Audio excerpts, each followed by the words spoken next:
When Jacob learned that there was grain in Egypt, he said to his sons, "Why do you just keep looking at each other?"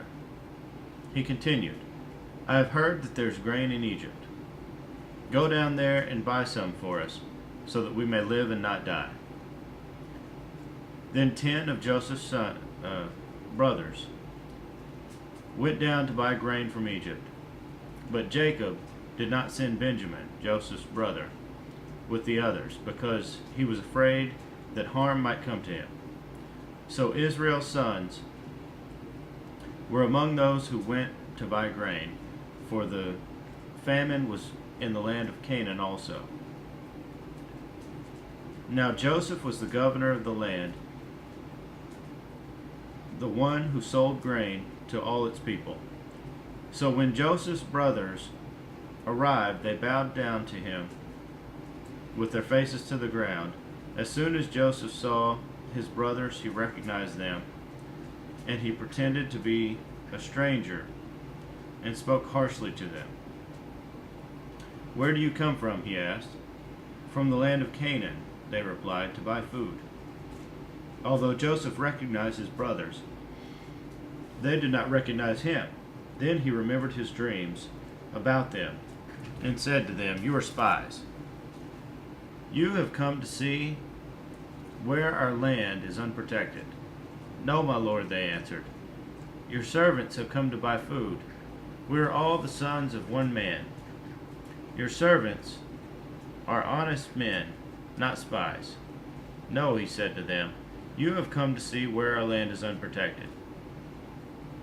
But they replied, "Your servants were 12 brothers, the sons of one man, who lives in the land of Canaan. The youngest is now with our father, and one is no more." Joseph said to them, "It is just as I told you. You are spies. And this is how you will be tested. As surely as Pharaoh lives, you will not leave this place unless your youngest brother comes here. Send one of your number to get your brother. The rest of you will be kept in prison, so that your words may be tested to see if you are telling the truth. If you are not, then, as surely as Pharaoh lives, you are spies." And he put them all in custody for 3 days. On the 3rd day, Joseph said to them, "Do this, and you will live, for I fear God. If you are honest men, let one of your brothers stay here in prison, while the rest of you go and take grain back for your starving households.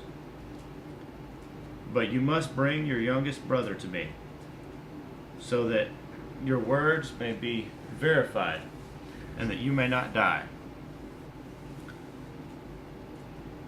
This they proceeded to do. They said to one another, "Surely we are being punished because of our brother.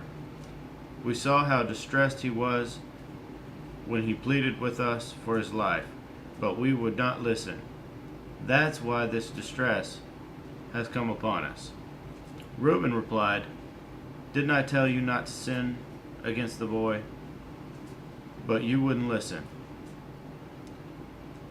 Now we must give an account for his blood."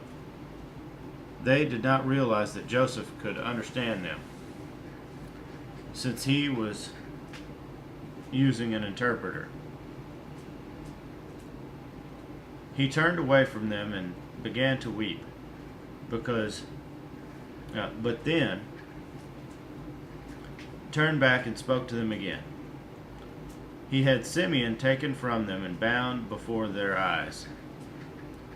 Joseph gave orders to fill their bags with grain, to put each man's silver back in his sack, and to give them provisions for their journey.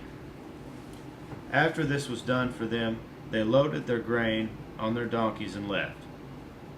At the place where they stopped for the night, one of them opened his sack to get feed for his donkey, and he saw his silver in the mouth of his sack. My silver has been returned, he said to his brothers. Here it is in my sack. Their hearts sank, and they turned to each other, trembling, and said, What is this that God has done to us? When they came to their father Jacob in the land of Canaan, they told him all that had happened to them.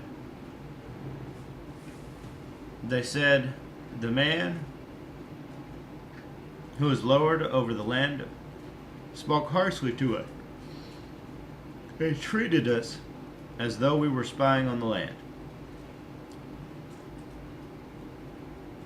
But we said to him, We are honest men, we are not spies. We were 12 brothers, sons of one father. One is no more, and the youngest is now with our father in Canaan. Then the man who is lord over the land said to us, This is how I will know whether you are honest men. Leave one of your brothers here with me, and take food for your starving households and go. But bring your youngest brother back to me, so I will know that you are not spies, but honest men. Then I will give your brothers back to you, and you can trade in the land. As they were emptying their sacks, there in each man's sack was his pouch of silver. When they and their father saw the money pouches, they were frightened. Their father Jacob said to them, You have deprived me of my children. Joseph is no more, and Simeon is no more, and now you want to take Benjamin. Everything is against me. Then Reuben said to his father, You may put both of my sons to death, if I do not bring him back to you. Entrust him to my care, and I will bring him back. But Jacob said, My son will not go down there with you. His brother is dead, and he is the only one left. If harm comes to him on the journey you are taking, you will bring my gray head down to the grave in sorrow.